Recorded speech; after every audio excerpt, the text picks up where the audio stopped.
대법원 2026년 2월 26일 선고 2025도 4422 판결 사건명 강제추행 등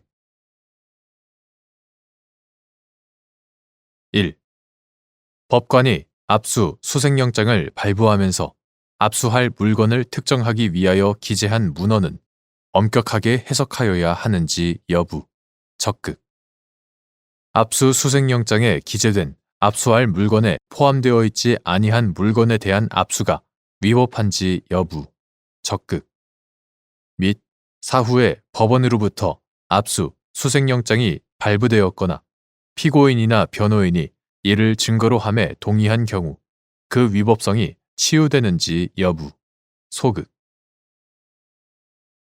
압수 수색영장에는 압수할 물건, 즉 압수 대상 목적물을 기재하여야 한다. 형사소송법 제114조, 제219조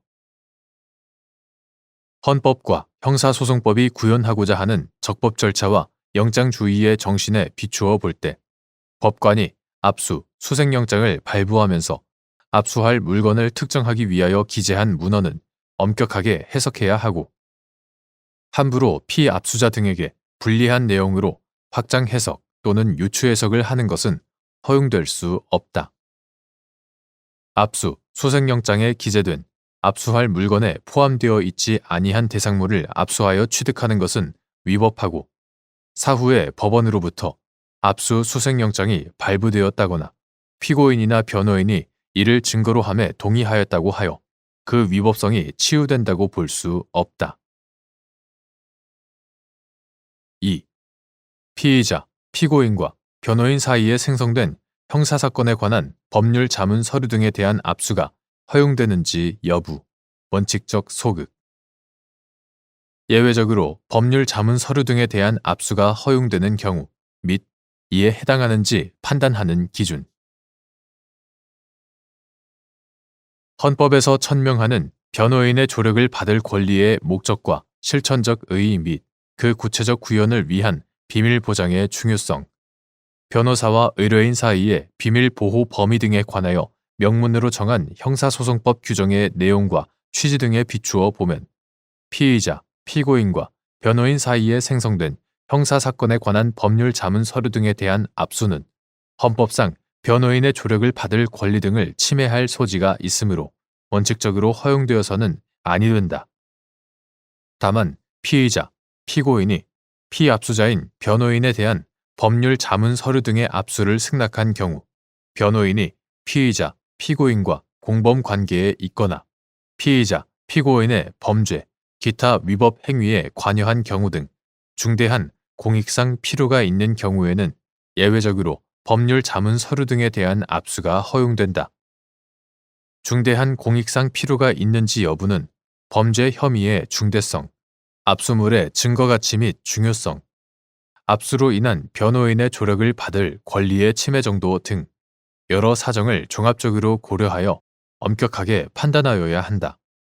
따라서 예외적으로 압수가 허용되는 경우가 아님에도 수사기관이 위와 같은 법률 자문 서류 등을 압수하는 행위는 헌법상 변호인의 조력을 받을 권리 등을 침해하여 위법한 압수가 된다.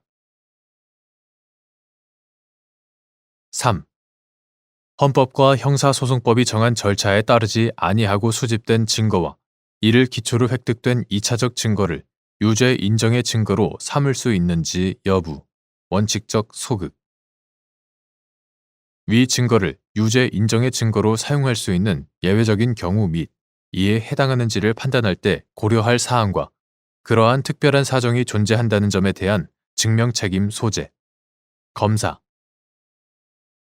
수사기관이 위법하게 수집한 1차적 증거가 수사 개시의 단서가 되었거나 사실상 유일한 증거 또는 핵심 증거이고 위법의 정도 역시 상당할 뿐더러 피고인이 수사기관에서 1차적 증거를 제시받거나 1차적 증거의 내용을 전제로 신문받은 바가 있는 경우 2차적 증거인 피고인의 법정 진술을 유죄 인정의 증거로 사용할 수 있는지 여부, 원칙적 소극.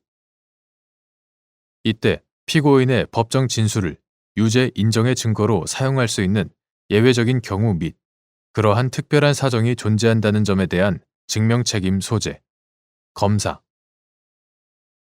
헌법과 형사소송법이 정한 절차에 따르지 아니하고 수집된 증거는 물론 이를 기초로 하여 획득한 2차적 증거 역시 유죄 인정의 증거로 삼을 수 없는 것이 원칙이다. 수사기관의 절차 위반 행위가 적법 절차의 실질적인 내용을 침해하는 경우에 해당하지 않고 오히려 그 증거의 증거 능력을 배제하는 것이 헌법과 형사소송법이 형사소송에 관한 절차 조항을 마련하여 적법 절차 원칙과 실체적 진실 규명의 조화를 도모하고 이를 통하여 형사사법 정의를 실현하려고 한 취지에 반하는 결과를 초래하는 것으로 평가되는 예외적인 경우에 한하여 유죄 인정의 증거로 사용될 수 있다. 따라서 2차적 증거의 경우에도 절차에 따르지 아니한 1차적 증거 수집과 관련된 모든 사정들, 즉 절차 조항의 취지와 그 위반의 내용 및 정도, 구체적인 위반 경위와 회피 가능성, 절차 조항이 보호하고자 하는 권리 또는 법익의 성질과 침해 정도 및 피고인과의 관련성, 절차 위반 행위와 증거 수집 사이의 인과관계 등 관련성의 정도, 수사기관의 인식과 의도 등은 물론 나아가 1차적 증거를 기초로 하여 다시 2차적 증거를 수집하는 과정에서 추가로 발생한 모든 사정들까지 전체적, 종합적으로 고려하여 인과관계가 희석 또는 단절되었다고 평가되는 예외적인 경우에 한하여 유죄 인정의 증거로 사용될 수 있다. 구체적 사안이 위와 같은 예외적인 경우에 해당하는지를 판단함에 있어서 적법한 절차를 따르지 않고 수집된 증거나 이를 기초로 획득된 2차적 증거를 유죄의 증거로 삼을 수 없다는 원칙이 훼손되지 않도록 유념하여야 하고 그러한 예외적인 경우에 해당한다고 볼 만한 구체적이고 특별한 사정이 존재한다는 점은 검사가 증명하여야 한다. 나아가 이러한 법리는 2차적 증거가 피고인의 법정 진술인 경우에도 그대로 적용된다. 따라서 2차적 증거인 피고인의 법정 진술을 유죄 인정의 증거로 사용할 수 있는지 역시 위와 같은 법리에 의하여 판단하여야 하는데 특히 수사기관이 위법하게 수집한 1차적 증거가 수사 개시의 단서가 되었거나 사실상 유일한 증거 또는 핵심 증거이고 위법의 정도 역시 상당할 뿐더러 피고인이 수사기관에서 1차적 증거를 제시받거나 1차적 증거의 내용을 전제로 신문받은 바가 있다면 특별한 사정이 없는 이상 법정 진술도 1차적 증거를 직접 제시받고 한 것과 다름없거나 적어도 1차적 증거의 존재를 전제로 한 것으로 볼 수 있으므로 이는 절차 위반 행위와의 인과관계의 희석 또는 단절을 인정하기 어려운 정황에 속한다. 이러한 경우더라도 피고인의 법정 진술이 다른 독립된 증거에서 기인하는 등 1차적 증거와 무관하게 이루어졌다고 평가된다면 인과관계의 희석 또는 단절을 인정할 수 있으나 그러한 특별한 사정이 존재한다는 점은 검사가 증명하여야 한다.